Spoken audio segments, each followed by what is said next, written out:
सभी नाज़रीन को सलाम अर्ज़ हैं। और आज जो हम मौजू लेके आए हैं, जैसा हमारा आखिरी पड़ाव होता है इस हफ्ते के प्रोग्राम में, तो वो सूफ़ी नामा होता है। तो इस सूफ़ी नामा में हस्बे मौका मज़हर साहब हाजिर हैं। मज़हर साहब की जो गिनती होती है बहुत सीनियर पत्रकार में है। इन्होंने अशरफी चैनल के एंकर भी रह चुके हैं और अभी भी खुद का इनका एक चैनल है A12 के नाम से, वो ये चलाते हैं। तो साहब आज जो हमारा जो मौजू है वो जो सूफ़ी नामे के अंदर, तो जो ये प्रोग्राम शुरू करने से पहले एक आपसे ये दरख्वास्त है कि हमारी हौसला अफजाई के लिए प्रोग्राम को लाइक, शेयर, सब्सक्राइब और ख़ासकर बेल का आइकन दबाना ना भूलें, जिससे आपको बर वक्त ये प्रोग्राम की इत्तला मिलती रहे और हम आपके लिए नए नए मौजू लाने की कोशिश करते रहेंगे इंशाल्लाह। तो मज़हर साहब, मैं आपसे अर्ज़ करूँगा कि इस बार सूफ़ी नामे में आपकी जानिब से कौन सा किस्सा अर्ज़ होने वाला है? तो सबसे पहले तो मुहर्रम का महीना है जी, इसलिए मेरी जानिब से हज़रत अली क्या बात है, बहुत बड़े शख्सियत का नाम ले लिया आपने। क्या एक वाक़या बयान करने वाला हूँ। जी।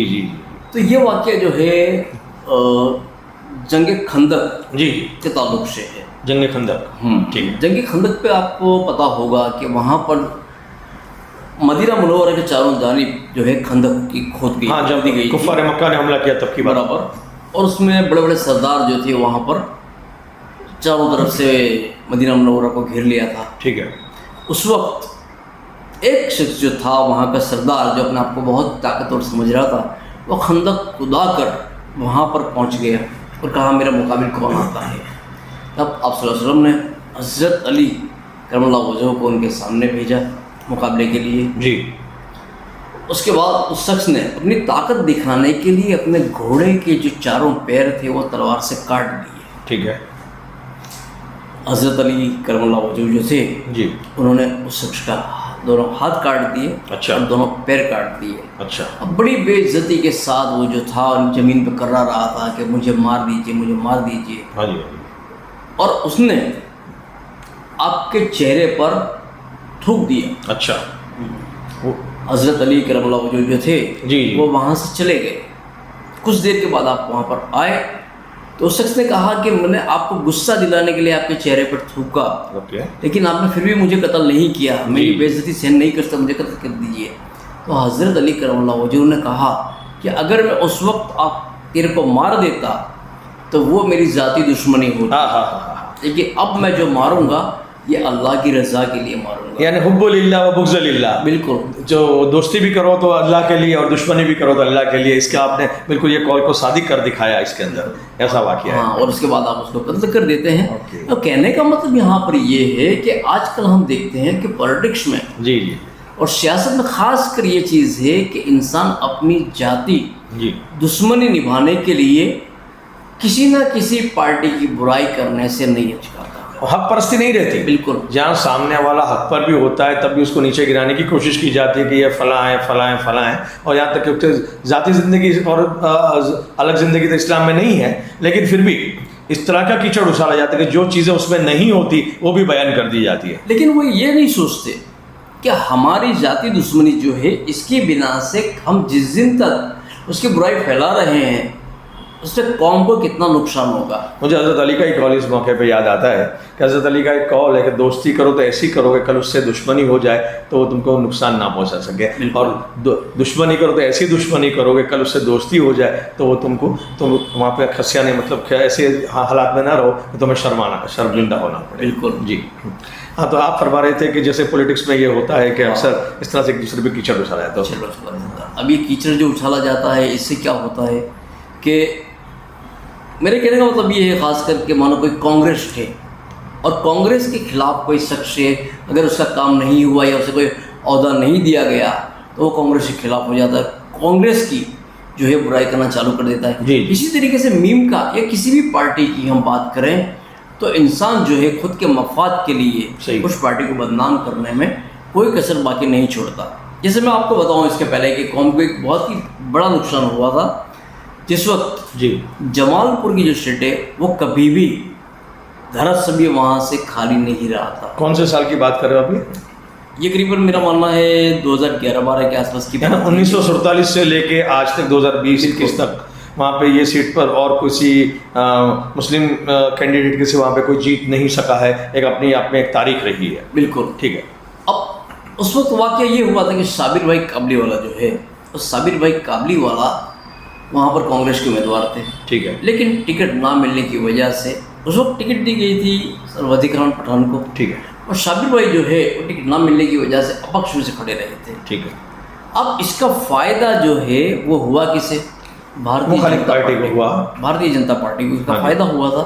تو کہنے کا مطلب یہ ہے کہ اگر شخص جو ہے وہ خود کی ذاتی بنا کے لیے، خود کے ذاتی مفاد کے لیے اگر یہ چیز کرتا ہے تو اس سے نقصان جو ہے وہ قوم کو ہی پہنچتا ہے۔ 5 سال کے لیے وہ سیٹ ہم سے چلی گئی، وہ الگ بات ہے کہ دوبارہ آ گئی۔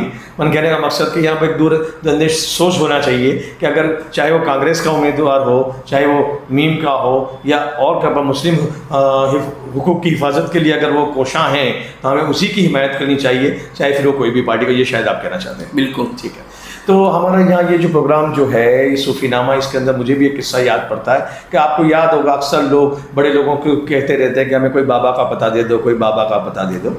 تو ایک ساتھ تھے اپنے قریبی پہچان والے، تو ان کے ساتھ ایک ہمیشہ جو ان کا جو آفس ہوتا تھا وہاں پہ گئے، اور وہ ایک سماج سدھارک، مطلب اس طرح کے جو سماجی تقریریں سیلف ہیلپ وغیرہ کی کرتے رہتے تھے۔ تو ان کو کسی نے کہا کہ کوئی بابا کا پتہ دے دو حضرت تو میرا کام ہو جائے۔ اب ان کے پاس ان کا 10 سالہ پوتا بیٹھا ہوا تھا کہ یہ بہت بڑے بابا ہیں، علاج کرنے والے بابا، کہ 10 سال کا جو پوتا بیٹھا ہوا تھا کہ یہ بابا ہی ہیں، ان سے آپ کو جو بھی کروانا ان سے کروانا، کہ یہ کیسے بابا ہو سکتے؟ 10 سال کا لڑکا ہے تو کہ بھائی بابا کسے کہتے ہیں آپ کو پتہ ہے؟ وہ جو شاہ صاحب فرماتے ہیں کہ کسے کہتے ہیں کہ بھائی یہ شخص، میں نے آج اس کو بابا کہنے کی اس لیے جرت کی کہ آج ہمارے یہاں اس زمانے میں پوسٹ بہت آسان تھی، پوسٹ ٹائپ پین آیا کرتا تھا، ڈاکیا جسے ہم کہتے ہیں، آج تو وہ زمانہ رہا نہیں اتنا، ابھی جو کہ ڈاکیا ہے اپنے زندگی میں موجود، لیکن اس ٹائم میں ایک اپنا ایک اس کا رول تھا۔ تو جو ڈاکیا آیا تو میم کا مہینہ تھا، اور مئی مہینہ تھا تو یہ جو 10 سالے صاحب تھے، جو بچے صاحب تھے، جو پوتے صاحب تھے ان کے، تو انہوں نے بنا کسی کے کچھ پوچھے کہے وہ پوسٹ مین صاحب کو گھر میں بلایا اور ڈاکیے کہ آپ بیٹھ جائیے صوفے پر۔ وہ خود اپنی مرضی سے فریج کے قریب جاتا ہے، ٹھنڈا پانی کا گلاس لاتا ہے اور ان کو پیش کرتا ہے ڈاکیے کو۔ ڈاکیا پی لیتا ہے، اس کی دل سے دعا نکلتی ہے اور پھر وہ اپنی جو بھی ڈاک دے کر گھر سے چلا جاتا ہے۔ اب یہ جو سب وہ دیکھ رہے ہیں وہ حضرت جو ہیں جن کا پوتا تھا یہ، اور جب پبلک ملتی ہے تو کہتے ہیں ہمیں بابا کیسا ہونا چاہیے کہ لوگوں کی زندگیوں میں آسانی لائے۔ اب یہ لڑکے نے وہ ڈاکیے کی زندگی میں آسانی پیدا کری، تو یہ سب سے بڑا بابا ہے۔ تو کہنے کا مقصد کہ بابا لوگ ایسے ہوتے ہیں کہ لوگوں کی زندگیوں جو بھی بزرگان دین تھے، کسی نے اپنی حکمت سے، کسی نے عملیات سے اور کسی نے کچھ سے لوگوں کو فائدہ ہی پہنچایا اور قیمت کچھ نہیں وصول کی، گھر کے پیسے جوڑ کے کام کیے۔ تو جیسے کہ اب جو بھی اولیاء اللہ نے جو بھی خدمت کی ہے، جو عملیات بھی ہوتے تھے، آج کے آپ عامل پاس چلے جائیں تو کہ ہاں فلاں فلاں فلاں یہ آپ اتنی بار پڑھ لیجیے۔ میں آپ کو ایک چیز بتاؤں یہاں پر کہ اخبار میں باقاعدہ اشتہار دیتے ہیں جی کہ 100% گارنٹی سے کام کر دینے میں آئے گا، جی، اور لوگوں سے روپیہ بڑھایا جاتا ہے، روپیہ بٹورتے اللہ کو بھول کے۔ دوسری بات انسان جو تکلیف میں ہوتا ہے اس کی تکلیف کا فائدہ اٹھا کر اور زیادہ اسے تکلیف میں ڈالتے ہیں۔ بالکل درست۔ تو وہی میرا بھی توجہ اسی طرف دلانا ہے کہ بھائی جو لوگوں کی زندگی میں آسانیاں ہوں وہ بابا ہے، نہ کہ پیسے بٹورنے والے لوگ۔ بالکل۔ تو لوگوں کو اس طرح سے یہ قصے بتانے کا مقصد یہ ہے کہ بابا لوگ جو ہمارے بزرگان دین تھے انہوں نے یہی کام کیا کہ خدمت خلق کی، کہیں لنگر چلا کر، کہیں کچھ کر کر۔ اور آج کے جو ادارے ہیں، ادارے سے تو مذہب کی جڑی کٹی ہے، چاہے وہ سنیت کا ادارہ ہو، چاہے مخالف جماعت کا ہو یا اور کوئی جماعت کا، تو انگریزوں نے یہ سسٹم داخل کی ہے، تو جو خدمت تو ہونی چاہیے تو بے لوث قوم و ملت کی ہونا چاہیے۔ بالکل، ایسا میرا تو موقف ہے۔ تو آج یہ پروگرام یہاں یہ میسج کے ساتھ ختم کرتے ہیں، امید ہے آپ کو پسند آیا ہوگا۔ تو بدر صاحب شکریہ ادا کر دیں۔ تو دوستو میں اور عثمان بھائی قریشی آپ سے اجازت چاہتے ہیں، لیکن ایک خاص بات آپ یہاں سے ضرور کہیں گے کہ آپ کو ہمارا پروگرام پسند آیا ہو تو لائک، شیئر، کمنٹ اور سبسکرائب کرنا نہ بھولیں۔ اللہ حافظ۔ خدا حافظ۔